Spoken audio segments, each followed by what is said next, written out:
Good afternoon, my name is Geraldine Valdez, and today I'm going to be talking about how you as an educator could be intentionally using assessments to improve your instructional strategies along with improving the overall education system here in America. So why this matters is because the education system in America does not rank very high in comparison to countries that are similar to us in development. So we are a very highly developed country, but we are just not ranking as high as other developed nations or other nations in general. According to the NAEP and PISA, we are ranking quite average and in the middle of the pack compared to several countries that were compared here with similar tests on different subject matters. So no matter the subject matter, we're still not ranking high compared to other countries. So here in this graphic, we are right smack in the middle, which is not really good.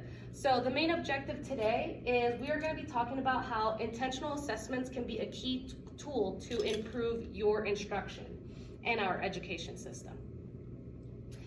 So let's talk about different types of assessments that there are. So first and foremost, there's diagnostic tests those are going to be your pre-tests or any diagnostics that just check prior knowledge of a student. They may be done in the beginning of the year or the beginning of every unit before you actually begin instruction on that lesson, on those lessons. Then we have formative assessments. Formative assessments happen during the instruction time. So these can be throughout the unit, multiple times, frequently, multiple times even in a day and in a lesson. So these are progress checks, just quick, simple check-ins to see and monitor how your students are progressing in their learning and if they're understanding the material as you are still teaching them. And lastly, summative is going to be your final measurements. So these are measuring all the unit's goals and expectations and targets using a unit test, a final, a midterm, something like that. So this is a bigger test where you will not probably be teaching that same lesson again to them. Okay, so let's talk about 3 formative assessments that I personally like and have used in my classroom. So we're going to talk about gallery walks, quick writes, and hand signals. So we'll start with hand signals since it's quick and easy. I've used hand signals quite a bit in my class, even more than once in a single day or in a single lesson. So with hand signals, I am just asking my students to raise their hand and show me a thumbs up or thumbs down if they're okay for me to move on, or if they're okay with the instruction they just heard and they're understanding, or thumbs down if they are not. And I've also used the 5-finger scale where they represent how they feel about these ideas or the topic and material presented using 1, 2, 3, 4, 5. So 1 being they are very confused and don't know anything and need help. 5 being they fully grasp the concept and are ready to move on. And of course, everything in between is what it is in between. So I've used those as a quick check. It usually produces pretty high engagement. Everybody engages, and it also grabs their attention very easily if they weren't paying attention because they see other people raising their hands and things like that. So I like that hand signal. I use it pretty frequently just to check in on my students' progress and how they're feeling. Next is the quick writes. So I've used quick writes before. I actually didn't call it quick writes, but I've used it where on an indexed card I had students write a simple, quick, like 2-sentence prompt or 2 sentences on a certain subject. So this strategy is very adaptable to whatever subject matter and material you're learning on and where in the lesson you're incorporating it, whether it's in the beginning as an opening assignment or at the end as a ticket out the door or even in the middle to just check some progress. So one other way that you can alter this assignment is by using what we've used in this class, the I once thought blah, blah, blah about a certain term or idea, and I now know that it means this. So that's a great way to summarize or even a ticket out the door kind of activity. But you can use this all throughout the lesson, beginning, middle, and end. Very simple, promotes writing, which is great to develop those critical writing skills that they need very much.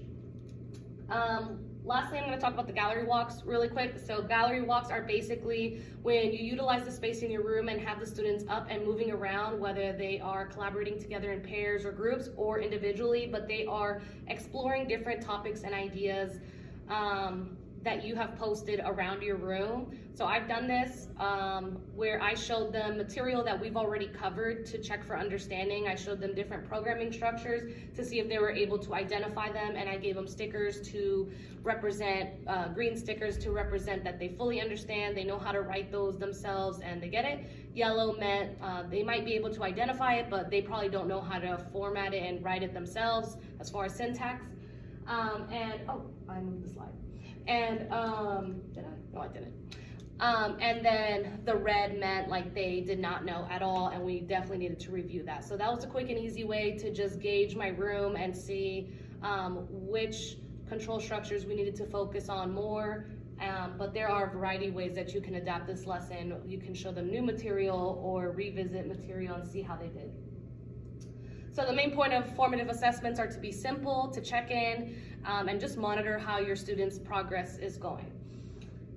Compared to summative assessments, which really, summative assessments happen at the end of a unit. So this is the time where you won't have any more instructional time devoted to specifically that unit. This is kind of the end of the unit where you're wrapping it up and summarizing all the goals and learning targets in this one assessment. So there are different forms and ways and strategies that you can assess, do summative assessments. So many people think that it is just like the first column, the traditional testing where you're using a Scantron and multiple choice, but even with traditional testing, there's a variety of ways that you can implement that with essay prompts or finals and unit tests. Those are your examples of regular traditional testing, which can also include free response questions or a mix of all of them. And then we have performance projects. So performance projects are when you assign a project at the end of your instruction. So you've already explained to them all the material, and now the point of the project is for them to summarize and show you their skills and what they've learned throughout the lesson. So you've done the teaching and they're doing the project to summarize and present to you their performance and how much they've mastered the content. Compared to project-based learning, which is the last one, I actually have a project-based class. It is game design, so I'm computer science and I teach game design, which is a project-based class. All the units are based off project-based learning. And here, the teacher plays more of a managerial role where I am just like trying to gauge timelines and assist with any questions. But for the most part, the students, this is a student-led project where the students are creating and solving real-world projects or problems collectively in groups. So they are more responsible for their learning, and the project itself is how the students learn. So I'm not actually giving them the material before this project, like the regular projects. The project themselves is how they will learn the material. Okay, so real quick, comparing formative and summative. Formative assessments are quick, they're low stake, they usually may not even be a grade, or they count as low progress grades.